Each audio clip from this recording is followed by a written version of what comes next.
անգամ շնորհակալություն եմ ասում բոլորիդ, որովհետև այո 5 ժամից ավելի հիզիչ արևի տակ կանգնել ու սպասել, հույսով, հավատով, իրապես բարդ է, բայց ոչ անհնար։ Մի հատ ուզում եմ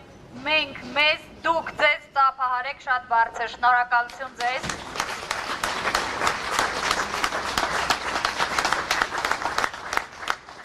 Պարոն Ծառուկյանի ուժի ու հզորության մասին չկան հոմանիշ բառեր, որ կարողանան բնութագրեն։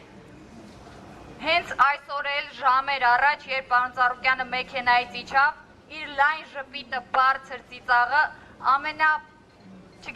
ամենայն կարևոր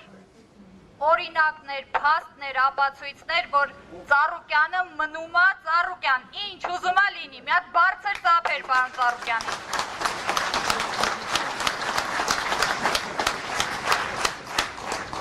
Ես հիմա այստեղ ուզում եմ փոխանցեմ բազմաթիվ երիտասարդների խոսքը, քանի որ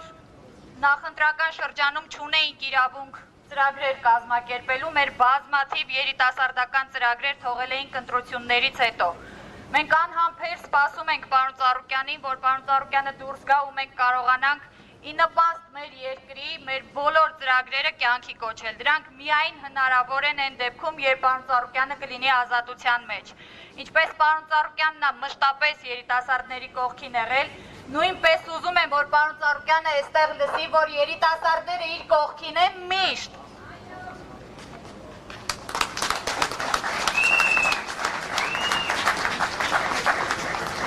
Գիտեք, ցանկացած երկրի փայլուն ապագան բացառապես կարող է լինել իրականություն կրթված երիտասարդներ ունենալու շնորհիվ։ Բազմաթիվ են օրինակները, երբ երիտասարդները ստիպված լքում են Հայաստանը ու ցավոք սրտի շենացնում այլ երկրներ։ Մենք ունենք պոտենցիալ, մենք ունենք խելացի երիտասարդներ ու մենք հենց պարոն Ծառուկյանին ազատության մեջ տեսնելով եւ թողնելով միայն կարող ենք մեր երկրի վառ ապագան ունենալ, ինչու ոչ նաեւ շատ վտանգավոր եմ խոսում ներկայի մասին, բայց ինչու ոչ նաեւ ապագան։ Այն քայլերը, որոնք մենք այսօր կանենք, դրանք այն նույն ծիլերն են, որը մենք պետք է տեսնենք տարիներ հետո։ Գիտեք, քիչ առաջ, ժամեր առաջ, երբ որ պարոն Ծառուկյանը եկավ, ես փորձեցի մոտենալ ոստիկաններին ամենայն հարգանքով բոլոր ոստիկաններին, շնորհակալություն նաև ձեզ, որ ձեր ծառայությունն եք իրականացնում, բայց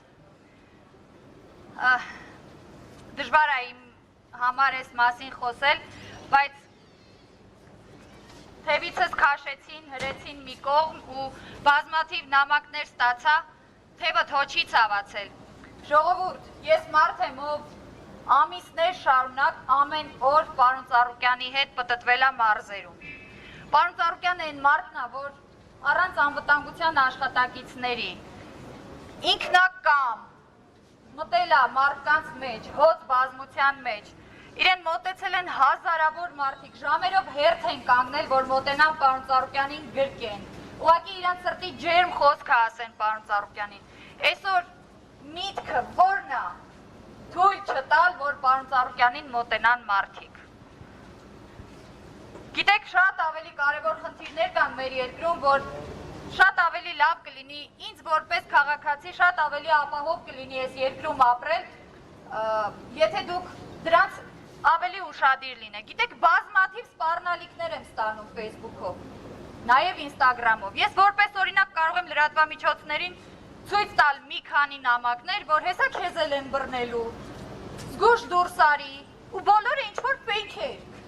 Ժողովուրդ, ես որպես Հայաստանի Հանրապետության քաղաքացի հասկանում եմ, միգուցե ոչ հպարտ, բայց քաղաքացի։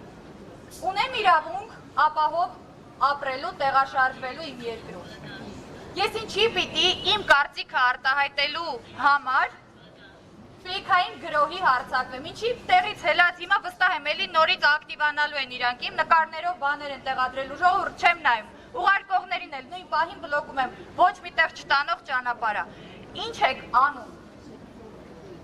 Մարդու պատվին ու արժանապատվությանը վերաբերող գրառումների ուղղությամբ մենք չունենք անելիք։ Մեր մաքսիմումը այնա, որ ժողովրդի կողմից սեր ու հարգանք վայելող մարդուն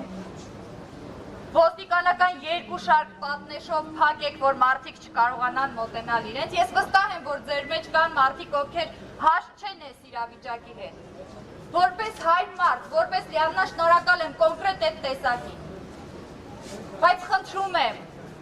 հաշվի առեք, որ վերևում Աստված կա։ Ու ամեն ինչ չի մեր երկրում, որ մեր կյանքում առհասարակ, որ չափվում է փողով, պաշտոնով ու կարգավիճակով։ Հասկանում եմ, ունենք սոցիալական բազմաթիվ խնդիրներ, բոլորը։ Ինչպես պարոն Ծառուկյանն է մշտապես ասում, մարդ չկա, որ վարկ չունենա։ Ու այստեղ էլ այս մարդիկ, ովքեր հիմա տարբեր կառույցներից մնացել են առանց գործ, բազմաթիվ վարկեր ու պարտքեր ունեն, որոնք չեն կարողանում փակել։ Ինչի են կանտարբեր։ Ես չեմ ասում տանք, ջարդենք, փշրենք, չէ, դա ոչ մի տեղ չտանող ճանապարհ է։ Բայց խնդրում եմ, ամեն օր գիշերը գլուխը բարձին դնելուց առաջ մի հատ մենք ինքներս մեզ հարց տանք, որպես մարդ, առանց կարգավիճակի ու պաշտոնի, ինչ ենք արել մեր երկրի համար, ինչ օգուտ ենք տվել մեր կողքի կանգնած անծանոթ մարդու։ Ու այդ ժամանակ միայն լիքը բան մեր իրականության մեջ կփոխվի։ Վստահ եղեք։ Ես ուզում եմ խոսքը փոխանցեմ 44 օրյա պատերազմի մասնակից վիրավորում ստացած Էրիկ Եղյանին։ Բարձր ծափերով ժողովուրդ։ Բարև ձեզ ժողովուրդ ջան, շնորհակալություն որ